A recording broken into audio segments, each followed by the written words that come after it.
Today on the Observing Fullerton podcast, we have Vivien Moreno with us, our educational correspondent at the Fullerton Observer paper. We're going to be covering the Board of Education elections today, which positions are up for elections, what are the offices supposed to be like, who are the candidates running, what's the ideological divide, as well as what are the major issues at stake. So if you want to learn more about that, just stay tuned. So hi Vivien, thank you so much for being here today.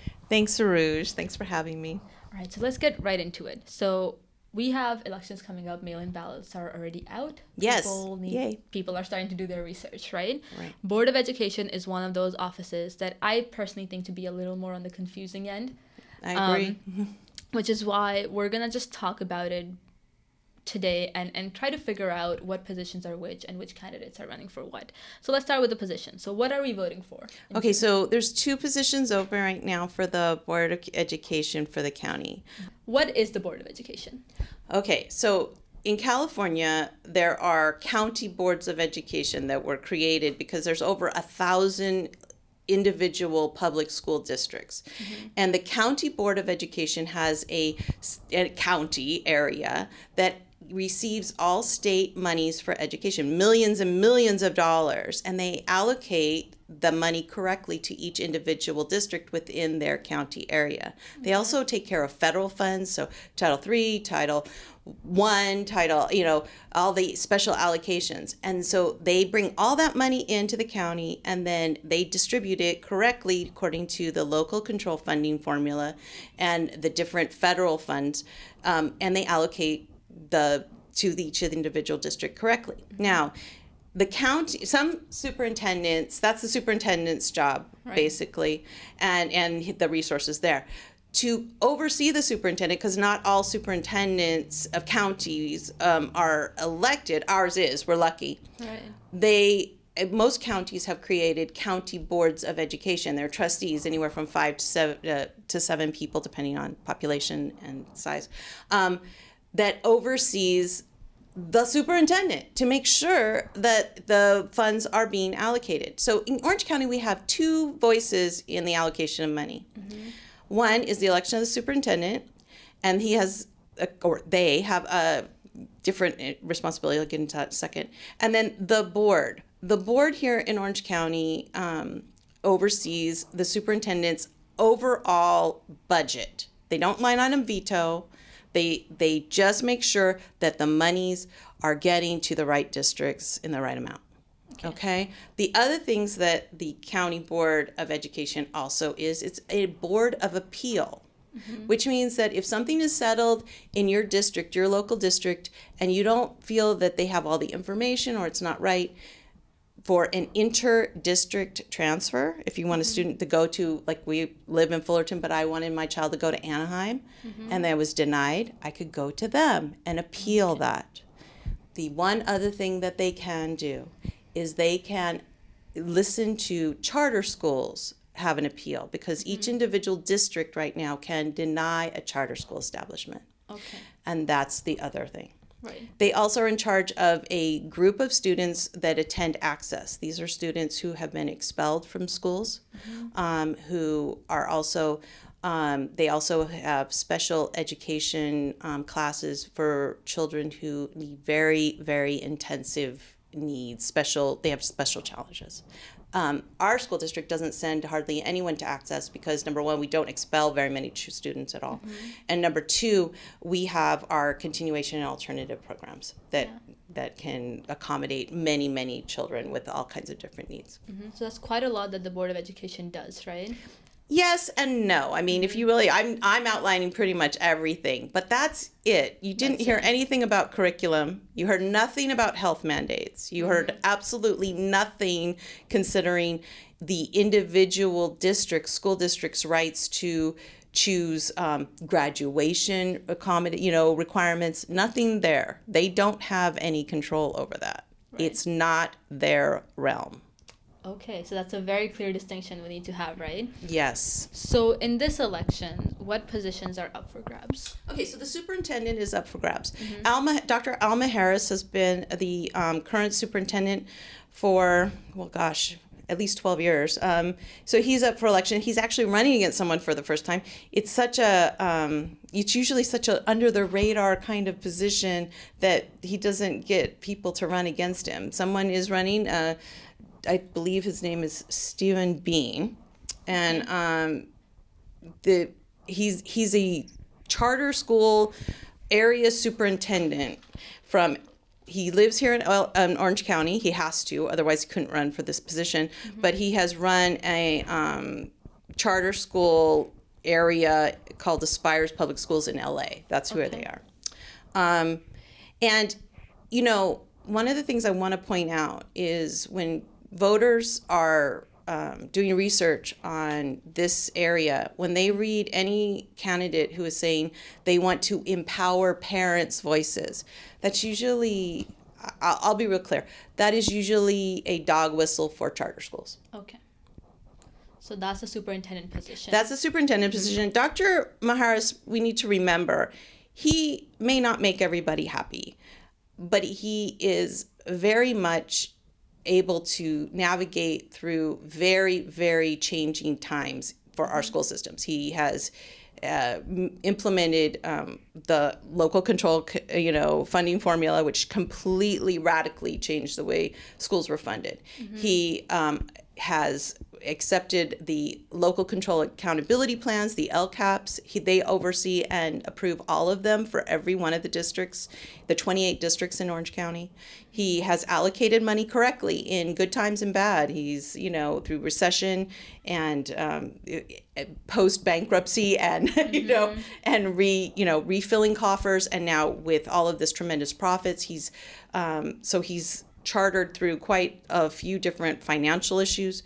And he has changed, lots of issues. So to keep in mind that he's kept it going smoothly, that we could focus on other things, and deal with some of the other political stuff that's going on. It's something to keep in mind. Okay. And what about the other candidate? The other candidate I was unable to find too much about. I did some research. The charter schools in LA have a very patchwork history. The bottom line is that Orange County doesn't do a lot of charter schools because our school districts have a lot of parent involvement. Right. They offer many, many different programs to attract, to accommodate a lot of student needs and parent needs. And they're very flexible. So like when parents rise up to say, we want something hybrid, we want more options in arts, they have been able to accommodate. We have a few very high-profile charter schools in Orange County.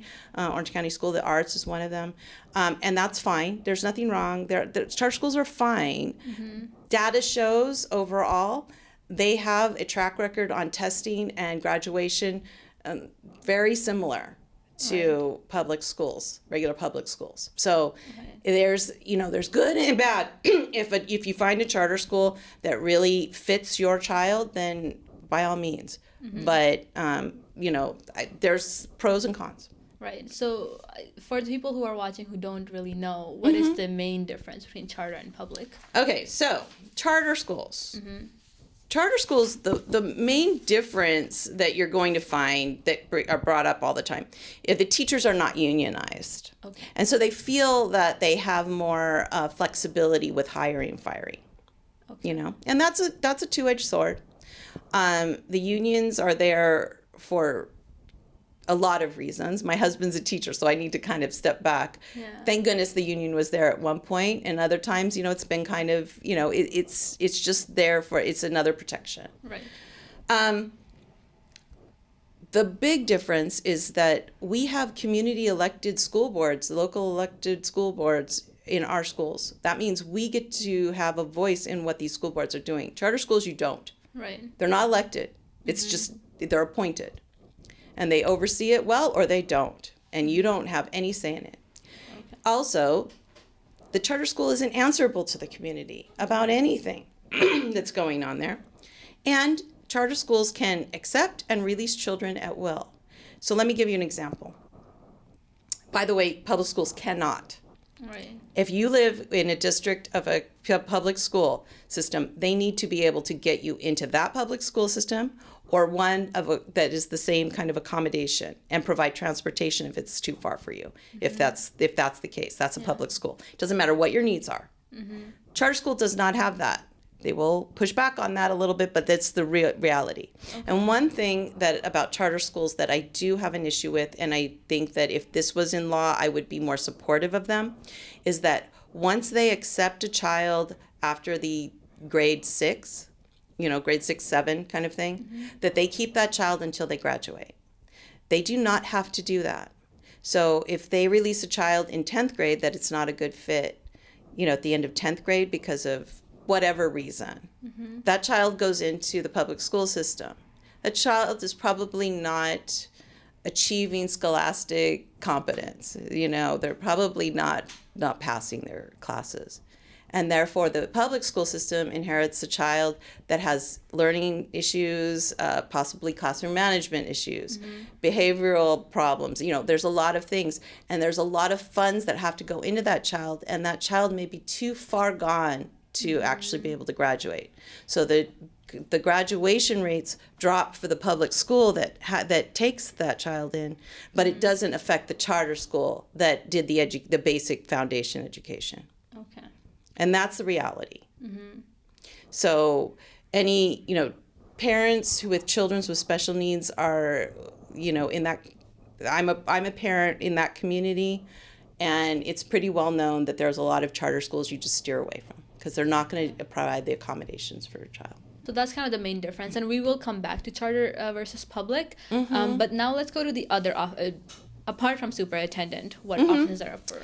The board. So we have there's 3 positions. There should be only 2, but in our particular case, our area 4 position, just like every other local election in the last 10 years, they have become districted, which means that people have more.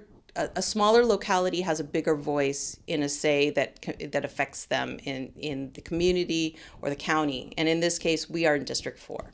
So District 4 is having a special election for our board member. It's going to only be for 2 years, and it is to determine who will represent us because our incumbent has had extensive legal issues considering this position. Okay. And I guess we might as well get into Mr. Shaw right now. Our incumbent right now is Mr. Tim Shaw. Mr. Tim Shaw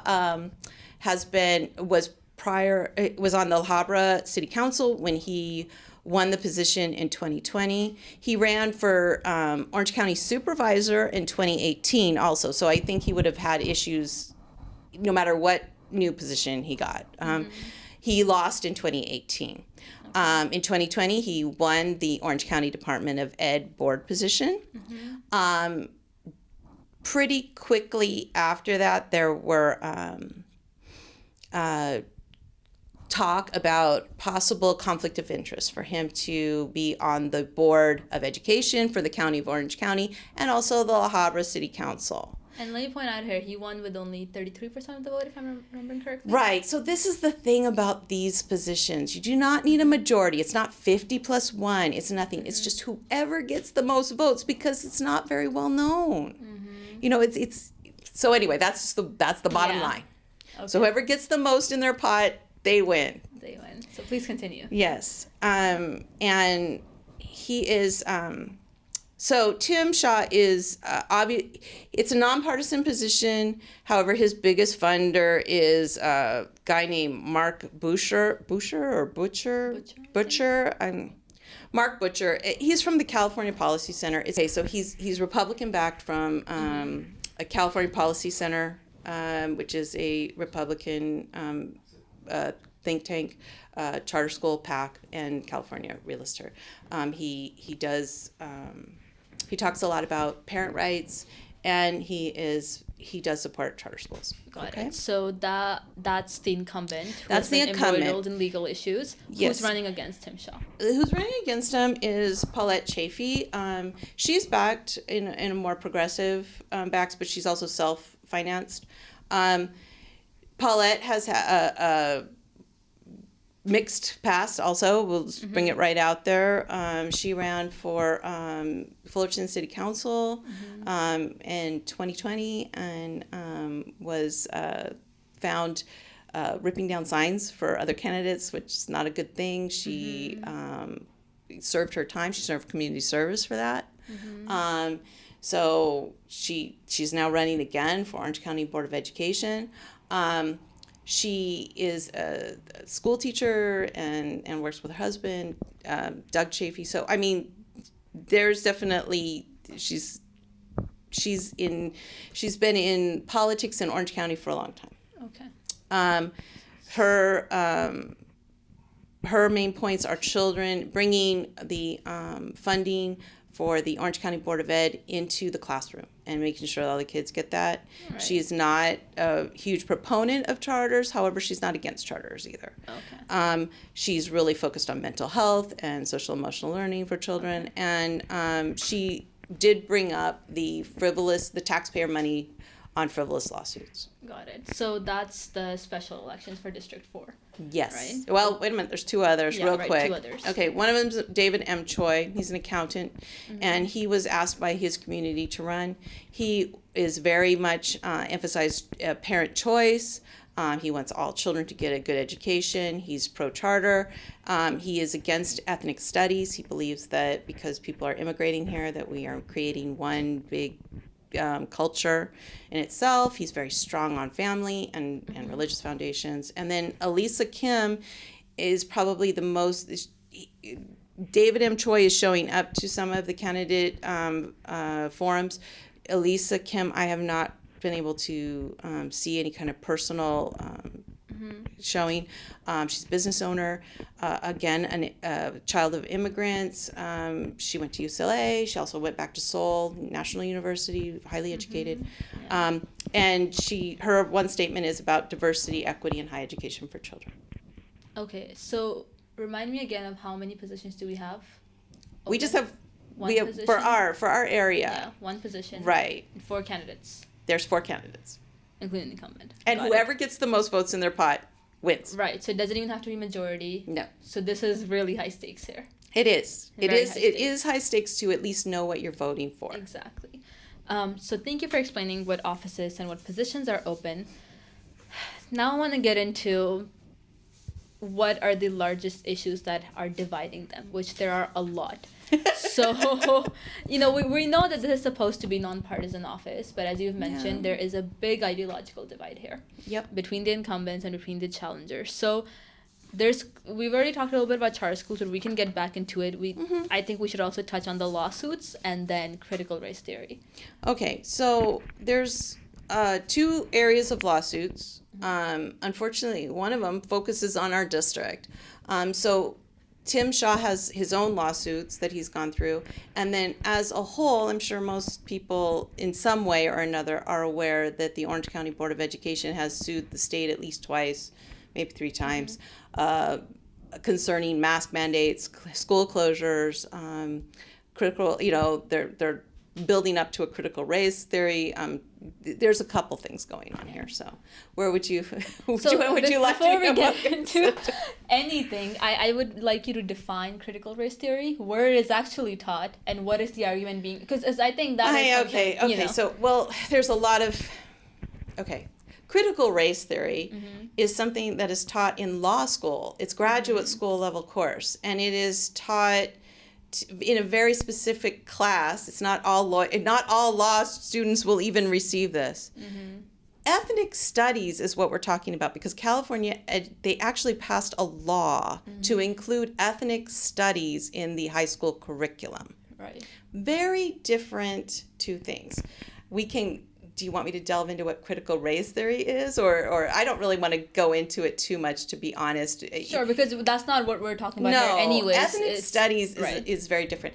Ethnic studies has now, there's a lot of flexibility for individual districts. The one thing they're not flexible about is that for the graduating class of 2029, they must, in their transcript, have 1 semester of ethnic studies according to that the basic outline. It's very flexible after that. Okay. Yeah. That means that all districts should be working, all individual, those 28 in our county, not the one. The Orange County Board of Education has very little to do with this. All they are there for as a resource. And I'm not talking about the board. I'm not talking about the trustees anymore. I'm talking about the people that the superintendent oversees. Okay. Those are resources for all of our districts. They have legal resources. They have curriculum resources. They have they go to them for for translations, for all kinds of different things. Okay. The board has no say over these people. They're actually very wonderful professional people who are nonpartisan. Ethnic studies can be any of a multitude of things in the state standard. If you are truly interested in ethnic studies in your local school district, go to the assistant superintendent of education and ask to see what their group of teachers is coming up with. And they will share with you what the curriculum is. In Fullerton right now, it's a group of teachers who have come together and talked to parents, they've talked to administrative, they've talked to community, and they've come up with a really interesting one-year course now that they're going to launch next year. Okay. And if your students are interested in doing it, they just need to talk to their counselor still. So that's what ethnic studies is. That's ethnic studies. It's very, very fascinating. It's really fun. It's a lot more fun than computer science that the kids used to have to take. So I will be honest with you. Yeah. There are a lot of graduation requirements that aren't really fun to take. This one sounds like it's going to be fun. Okay, so that is a point of debate, right? That is a point of debate, but it shouldn't be a point of debate with a group of people who have absolutely no say in it. Right. Okay, right? I'm going to be honest about that. That this is not their place to debate. The place to debate it is in your local school board meetings. And if you're going to debate it, find out what it is, because each school board has a different curriculum that they're creating. Right.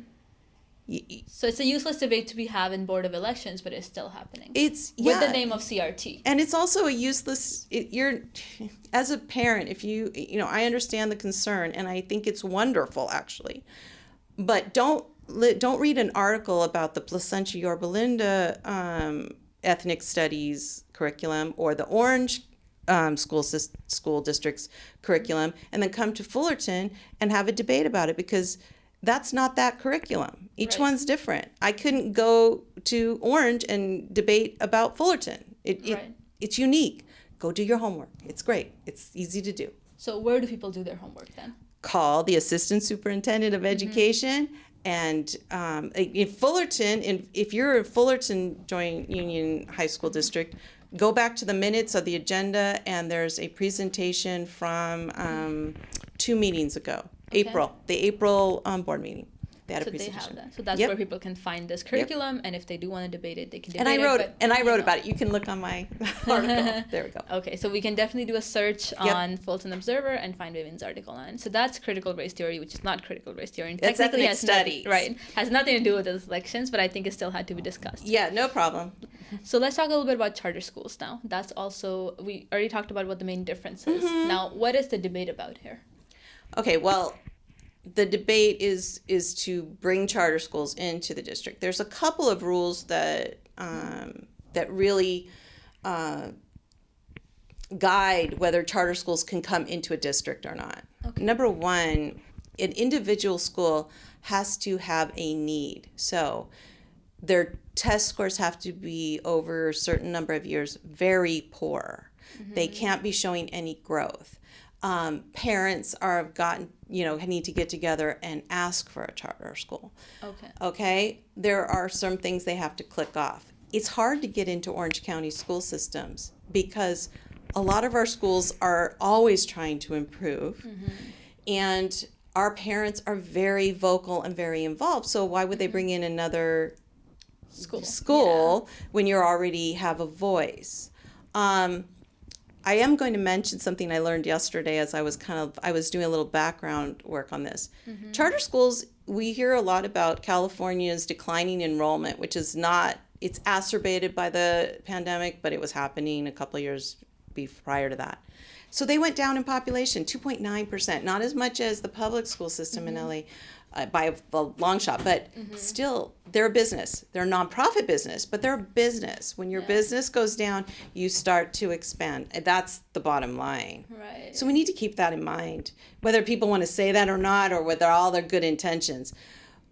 Parents have a lot of voice in your public school system. You elect that local board. You elect your districted person. They're going to take your call. Okay. In your local school board. That's public school. It is important because our local school boards, our Orange County's Board of Education board, the trustees there, no control over our curriculum. None. No control over the books our children read and the subjects they cover. None. Our local school boards, everything. They can cut things down in a moment. Okay? They approve every curriculum. So yeah, we have a lot of say. I don't want to give that up. I didn't want to give that up when I was having a kid through, grade K through 12. Now I want to get into the most complicated issue of all this. Sure. The lawsuits. Okay, let's take a deep breath. The overarching lawsuits, they've won one. And that lawsuit that the trustees of the Board of Education won is that the taxpayers of Orange County must pay for their lawyers. And their lawyers used to be the Orange County Department of Ed lawyers, because everybody needs, you need lawyers. Right. They didn't want those lawyers because some of the lawsuits they were bringing were against the Orange County Department of Ed superintendent. They wanted their own lawyers. And so they took it to court and they won. So now we pay for the Orange County Department of Ed lawyers because we always paid for them. And now we also pay for the Orange County Board of Education lawyers. So now we have a group of 5 people, and it's majority vote, and it's usually 4-1. I'll be very clear on that. But our representative right now is part of the 4 that is bringing some of these lawsuits. And they estimate, you can't nail it down because some of this is it's hidden in closed session and things. But it's estimated about $7 million in lawsuits that has not gone to the Board of Education resources, into our school districts, into Access Children. It's gone. It's in lawyers' pockets now because of these lawsuits. So one was on mask mandates, one was on school closure, one was to get their own lawyer.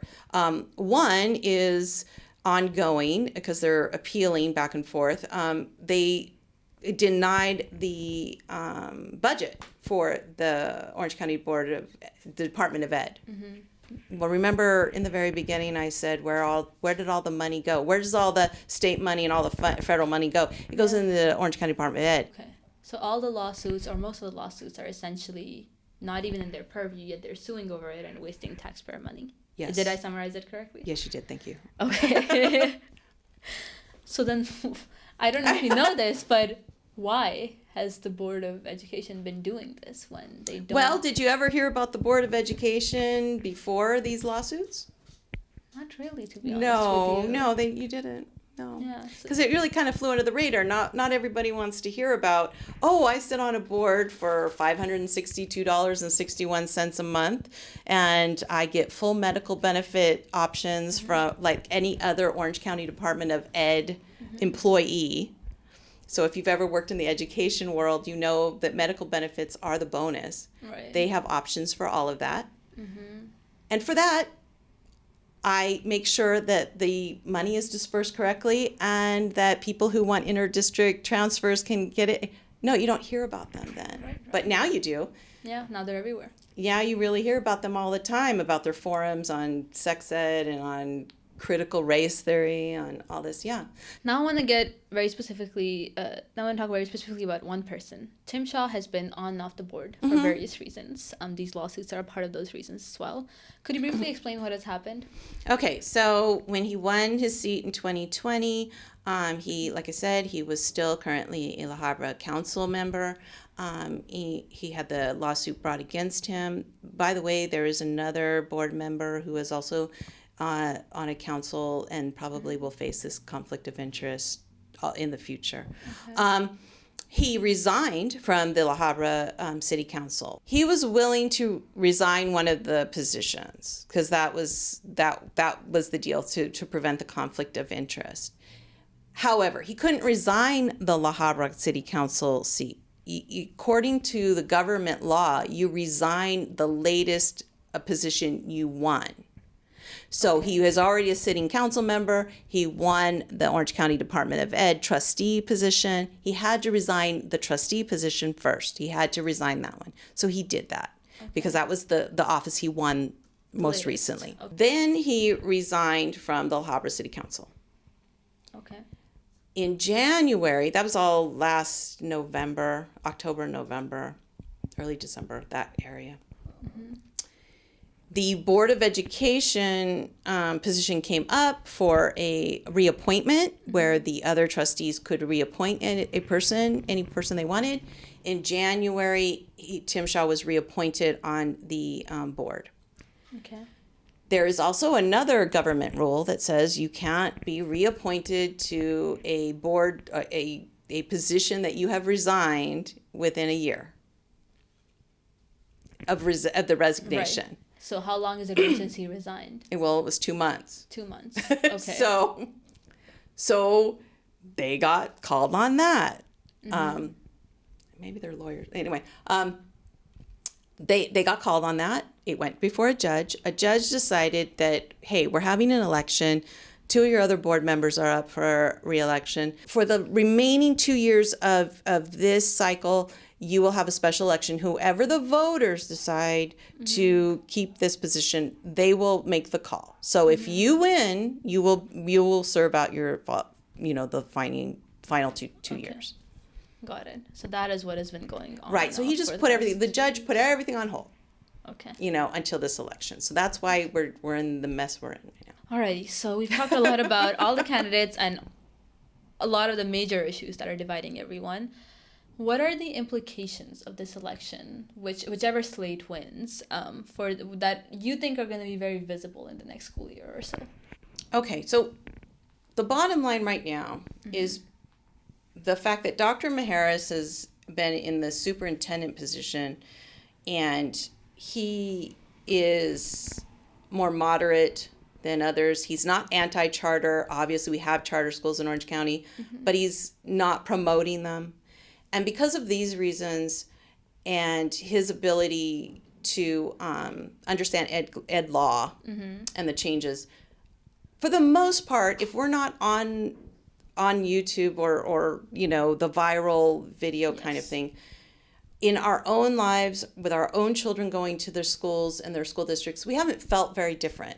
The school districts have been able to tap Orange County Department of Ed for professional development, for law, help in the legal system, to get their LCAPs approved easily, to get all the resources that Orange County Department of Ed, and there's some really cool ones too, by the way. They do gifted programs and history programs. Anyway, they have been running pretty smoothly. Everything's gone pretty well.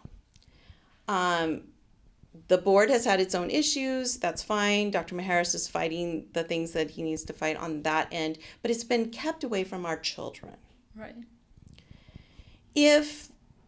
And to be honest, with the board the way it is, that should continue. However, if the superintendent is also of a bent that wants to bring in additional charter schools, which although Stephen Bean has not said anything, obviously coming from a charter school, you can only infer, who knows? It's going to be pro. Then we need to really be careful because remember, all that money goes into them to be dispersed accordingly. Right. Are our resources going to be the same for our school districts, our public school districts? Are they going to be able to call the Orange County Department of Ed for interpretation? We need to be careful of that. Okay. There's nothing wrong with improving our children's education, but the latest survey that came out, although overall parents will feel that public education as a whole is not the greatest. But when it comes down to it and they ask parents, how your child goes to a public school? Yes. How do you feel about it? Oh, there was a magnificent. It was great. It was the best. What we feel in our hearts for our children is where we need to kind of think about. In Fullerton, just specifically locally, our high school, the numbers were better on testing. I mean, there's only so much data we have, but our teachers were, there was no other way to say it. They were amazing, and our parents were amazing to help the kids at home. But our test scores from last year rose. Math rose. It's great. Right. During the pandemic, it actually went up. Yes, it went up, which meant that everybody worked as a team. So we want to make sure that the districts have the resources they need, our parents can speak to people that will really listen to them, and that we can get our kids to be successful. I mean, that's the bottom line. Right. I mean, that's what I want. That's what everybody I know wants. So it's important that we have someone there to support both sides. You know, and not supporting something that sounds great maybe on paper, but has absolutely no track record. So thank you so much, Vivien, for explaining all of this for us. I really think the viewers will appreciate it, because it is something that now gets more attention, but we really needed a full balanced view of everything that's happening. So I hope this serves as a good resource for everyone who's watching and doing their research on how to vote in these elections. And I hope everyone can get out there and vote and do their research probably properly. What are some more resources that people can look at in terms of candidates or statements? The candidates, the OC Vote is a good one, because everybody had to turn something in, even if it was too late for the pamphlet to come out.